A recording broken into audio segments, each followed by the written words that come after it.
Moms and dads, today we're going to speak about a topic that is pretty particular for our family, and we decided early on in our parenting to do exactly this. What is it? To celebrate in the good times, which for some people is already difficult, and celebrate also in the transition time and in the hard times. Yeah, and that I think is more different, because I think we all can celebrate in the very good seasons. Maybe we don't really think about it, but we made it a point to celebrate in every season of our parenting, not just for us, but for our kids, and create an atmosphere of joy and celebration. We are reminded of, in the Bible, the Israelites, how they remembered the feast of sitting together, what God did for them. And it was crucial because we forget so quickly as human beings. Maybe you know too, like how often am I frustrated with my children and I'm not aware of what a journey they already took and how many improvements already took place. But that could all break in an instant when they throw a tantrum or they're disrespectful. So we need to remember. It's a powerful gift that God gave us. Remember. And how do we remember? Most of the time it's around the dinner table, our Shabbat evening. Yeah. And I think this is to remind you it's great to have one day a week. Basically, you remember the goodness of God on that evening. You thank Him for what He has done for you. But it's a great time to speak about testimonies. What happened that was good this week, for example. Yeah.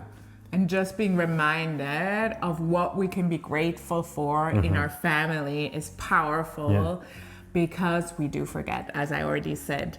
And we have those milestones like the Shabbat that we do every Friday. Then there's others like birthdays, which usually you shouldn't forget, or anniversaries, you shouldn't forget either.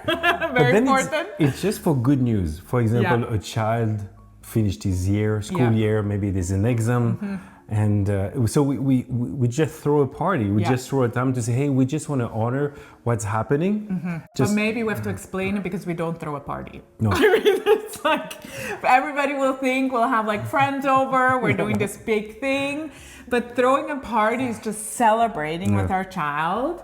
Like maybe the next day they have a big exam, so we'll make something special to eat, and we'll have little like kids champagne to just toast and encourage them. Yeah, kids champagne is without alcohol. And just celebrating and encouraging and praying over them for what is to come the day after. So that's the way we did it. Or we celebrated maybe like the last day of school with a picnic at the lake, a surprise with all their favorite foods that we brought, like maybe answer prayers. We've prayed for something and it came to pass. Big or small, we celebrate. Or like maybe we worked on something with our child and it's working so much better. We celebrate as a family. I love what you say, because big or small.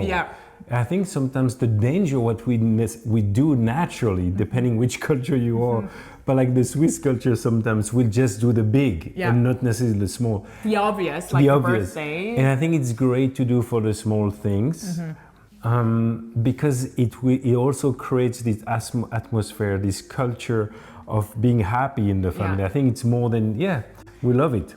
It changes the atmosphere for sure of joy, and joy is such an important virtue that we wanted to carry in our family. And we can have this amazing idea, we want to be a joyful family, and then it's day in, day out, super frustrating, and we don't know how we can like create joy or manufacture this joy.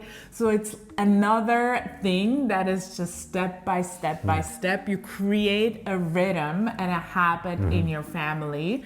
And maybe you're thinking yourself now like, oh wow, yeah, I could include that. It takes a little preparation, but also a lot of thinking, because you could celebrate everything. And going from the positive, which probably maybe is a bit unique, we also celebrated the hard moments. And I love it what you say, because when you celebrate in the positive, it's gonna help Strengthen you your muscle. strengthen your muscle. And it's going to be easier to celebrate when it's a transition. Transition means it's not there yet, but you sense something. Yeah.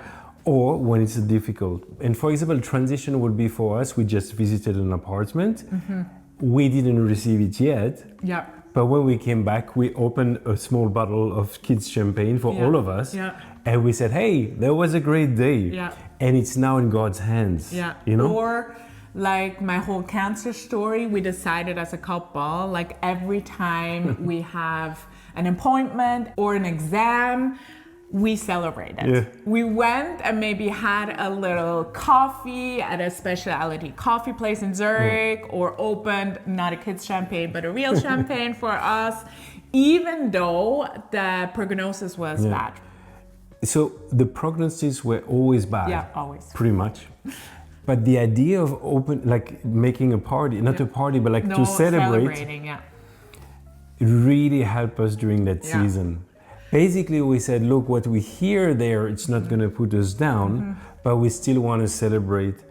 I don't know what we even celebrate. It was just the matter maybe of changing our thoughts on something else. I mean, it was an act of faith. Yeah. It was a prophetic act of faith that we said we're not going to go the downward spiral, like going in agreement with what we heard, but we agreed with what God said. What God said in our quiet time. So we celebrating that. Even at times we didn't feel it at all. We were just like obedient in doing it, but it changed the atmosphere and it changed our heart attitude like incredibly. So those were times that we used celebration where we didn't feel like it, but it became a powerful tool in that season that wasn't easy. And I think, everyone thought we were crazy. I mean, we didn't tell everybody. No, we didn't. No. But you go in the ward of cancer patients, it's very sad. There's a lot of... It's a heavy atmosphere. Heavy atmosphere. We could feel it, of course.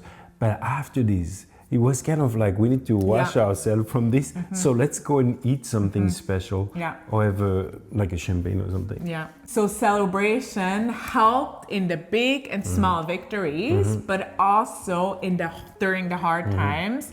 As now, as you've already said, we're in transition. We don't have an apartment yet. We looked at 10 apartments. 80% of them were not suitable at all. 2 we applied to. So we're waiting, but waiting in faith because we know God has this special place already prepared for us, but we don't see it. So we're celebrating in the in-between. We could celebrate our 10th viewing of apartments. Yes. We'll find and the 11th and the 12th, we'll find ways to celebrate because it has become a habit in our family. So why celebration matters for children too? I think it gives a great sense of identity in the family. I belong to this family. Yeah, it gives security. It's a joyful atmosphere, joyful memories, which makes such a difference if kids grow up like that. It also builds resilience. Yeah. And I think we early on said, we don't want our family or our home to just be filled with rules, obedience, boundaries, all of that, which is very important for our family, but it is not the key of our family, or it shouldn't be the heart. So that helped us, celebrating, helped us to really create this atmosphere of joy. Yeah. And we speak about celebrating, but we did this game that is very simple. What are you thankful for today? Just around the table. You can do this actually at every meal if you want. What are you thankful for today? And that's the power of testimonies. Yeah. Because maybe you'll see some of your kids have a hard time with being grateful, and we also had some of those kids. So that's why this habit also helps them to see what is positive around them. Even for us, I think both of us didn't grow up very positive or full of gratefulness. So we had to make it a habit ourselves to learn to see God in every detail. Yeah, the goodness of God, which is everywhere, but sometimes we get derailed. Yeah, a lot of times. Just because of one situation, that is Yeah. actually not the end of the world. Yeah, and as it's written in the Bible, we enter his courts with thanksgiving, and that makes such a difference in our life. And teaching our kids that early on will change really your entire home atmosphere. We're certain of it. It has done that. It transformed our own just like lives, our thinking, what we speak, but also our children and our family. So we want to invite you in that. Maybe you have many more ideas than we did. Please write it in the description. We'd love to read it. And we're looking forward to next week. Until then, Bye. bye.